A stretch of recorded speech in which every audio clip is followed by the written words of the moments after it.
Hello, my name is Raylyn Smith, and I am going to be conducting a case study review on an article titled Development and Validation of a Tool to Measure Patient Assessment of Clinical Compassion.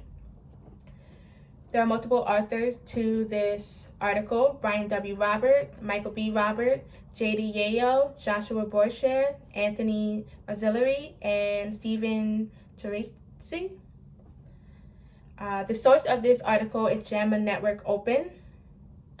And this is very important to healthcare communication because the communication between a physician and patient is one of the most important aspects of healthcare. Which better way to understand that relationship or understand that communication by creating a survey? In this case study review, we are going to review how an assessment will improve physician communication and patient satisfaction within a healthcare facility. As a healthcare administrator, it's important to understand how the patient feels about their interaction with their physician in order to improve the services that are provided. First, I would like to discuss the main points. The problem of this article appears to be that there are no validated and feasible method for the healthcare organization to measure patient assessment of clinician compassion on a large scale. The purpose for this research was to create a measurement tool that can be used in conjunction with the clinician and group consumer assessment of healthcare providers and systems survey, also known as CG-CHAPS. This tool was created to measure patient assessment of clinical compassion. According to the article, open quote, in healthcare, compassion is a fundamental component of the therapeutic relationship, and patient and physician consider compassion to be a vital element to high quality care, end quote. There have been research that greater perception of compassion by the patient has reduced depression, improved and reduced severity of cold symptoms, and more. This validation tool consists of 5 questions, which are: 1. How often do you feel your provider cares about your emotional and psychological well-being? 2. How often do you feel your provider is interested in you as a whole person? 3. How often do you feel your provider is considerate of your personal need? 4. How often do you feel your provider is able to gain your trust? And 5. How often do you feel your provider shows you care and compassion? Next, I would like to discuss the method and strategies behind this case study. The study was conducted at Cooper University Hospital located in Camden, New Jersey for a very short period of time, from June 1st, 2018 to August 30th, 2018. There were a few criteria that needed to be met in order for the compassion survey to go out. The study consisted of patients that were 18 years or older. These patients were required to have at least one outpatient clinic visit, and they had to complete the clinician and group consumer assessment of healthcare providers and systems survey, which is known as the CHAPS survey. If a patient had an outpatient visit to 2 or more specialties, then they were within 90 days, then they were disqualified from receiving the compassion survey.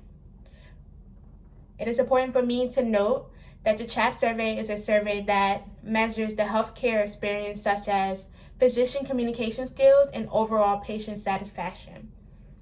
With that being said, there was actually a pilot testing that started this survey with 12 questions, and they were distributed with the CHAPS survey for a period of 30 days. The researchers of this survey realized that there were skewed results, and they wanted to weed out questions that have a more positive correlation with the CHAPS survey. So they began to weed out these questions that had higher factor loading and more of a positive correlation to the response that they wanted. These questions were approved and reviewed by 4 experts in the field of compassionate patient care to ensure construct and validity. Also, 2 patient experience analysts, whom also worked with the CHAPS survey, reviewed these questions. While creating this 5-tool testing, physician communication and overall patient satisfaction, which are the main points for CHAP survey, were used as correlations. The researchers predicted that the 5-tool test would have a positive correlation to physician communication based off of their ability to listen, explain, and give instruction, which in return increases the patient satisfaction. Finally, I would like to discuss the results.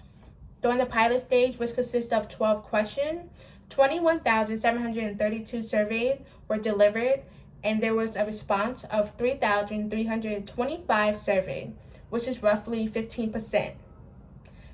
294 of those surveys had partial responses and were excluded. During the testing phase, which is the 5-tool survey, 23,066 surveys were delivered, and there was also a 15% response, which was 3,483 responses. Only 21 surveys had a partial response, and they were excluded. The 5-item compassion tool had a moderate correlation with clinician communication. During the testing phase, researchers noticed that 88.1% of the physician communication score received perfect score, and 78.9% of the patient satisfaction received perfect score. But fewer respondents gave perfect scores for the 5-item compassion measure. Overall, the researchers concluded that the 5-item compassion measures appear to be a reliable tool to measure patient perception of clinician compassion.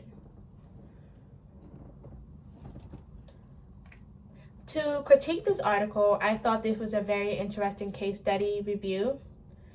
I like the fact that there was a survey that was created to measure compassion. I feel like this is a very neglected part of the patient experience, and it can help improve the quality of care that the patient experience, as well as improve the communication and relationship between patients and physicians. So this is definitely an effective way to measure physician compassion.